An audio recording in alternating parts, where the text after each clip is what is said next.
তাকে তার প্রাপ্য সম্মানের চেয়ে যতটুকু অতিরিক্ত সম্মান দিয়েছি, সে আমার ঠিক ততটুকু ক্ষতি করেছে।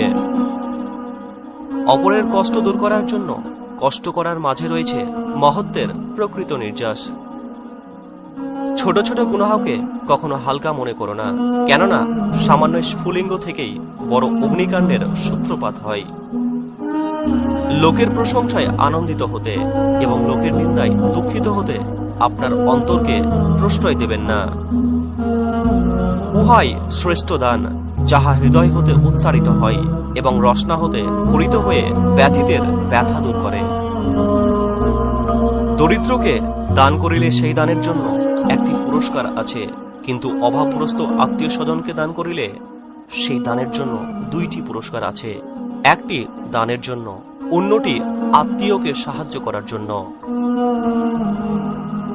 মানুষের ভেতরে এমন একটি অংশ আছে, ওই অংশটি যদি পরিশুদ্ধ হয় তাহলে মানবদেহের পুরো অংশ পরিশুদ্ধ হয়, কিন্তু যদি ওই অংশটি নষ্ট হয়ে যায় তাহলে মানবদেহের পুরো অংশ নষ্ট হয়ে যায়।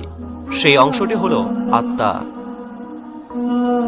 মাতা পিতাকে কষ্ট দেবে না, তারা যদি তোমাকে তোমার সন্তান সন্ততি ও বিষয় সম্পদ থেকে বিচ্ছিন্ন করে দেয় তবুও। সত্য লোকের নিকট অপ্রিয় হইলেও তাহা প্রচার করো। সত্যবাদীরা সুকর্মের পথ দেখায়, আর সুকর্ম বেহেশতের পথ দেখায়।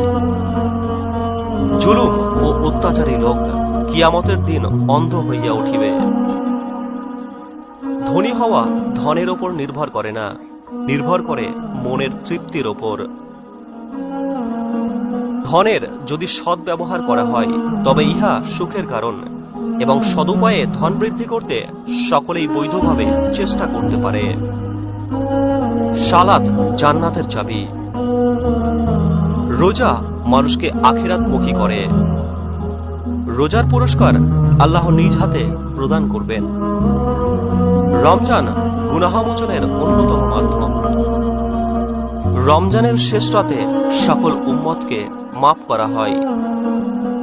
ইফতার পর্যন্ত রোজাদারের জন্য ফেরেশতারা দোয়া করেন। কোনো মুমিন পুরুষ যেন কোনো মুমিন স্ত্রীকে তাচ্ছিল্য ও অবজ্ঞা না করে। তার আচার আচরণের কোনো একটি অপছন্দনীয় হলেও অন্যটি সন্তোষজনক হতে পারে। ধৈর্য এমন একটি গাছ যার সারা গায়ে কাঁটা, কিন্তু ফল অত্যন্ত মজাদার। সে ব্যক্তি মুমিন নয় যে নিজে তৃপ্তি সহকারে আহার করে অথচ তার প্রতিবেশী অনাহারে থাকে। বুদ্ধিমানেরা কোনো কিছু প্রথমে অন্তর দিয়ে অনুভব করে, তারপর সে সম্বন্ধে মন্তব্য করে, আর নির্বোধেরা প্রথমেই মন্তব্য করে বসে এবং পরে চিন্তা করে। যা সত্য নয় তা কখনো মুখে এনো না, তাহলে তোমার সত্য কথাকেও লোকে অসত্য বলে মনে করবে। আজ আপনি যে ছেলে বা মেয়েটার সাথে হারাম সম্পর্কে লিপ্ত আছেন, বিচার দিবসে সেই আপনার বিরুদ্ধে সাক্ষ্য দেবে। নিশ্চয়ই একজন লোকের কোনো কাজ ছাড়া অযথা বসে থাকা দেখতে আমি ঘৃণা করি, যখন সে দুনিয়ার জীবনের জন্য কোনো কাজ করছে না, এমনকি আখিরাতের জন্যও কিছু করছে না।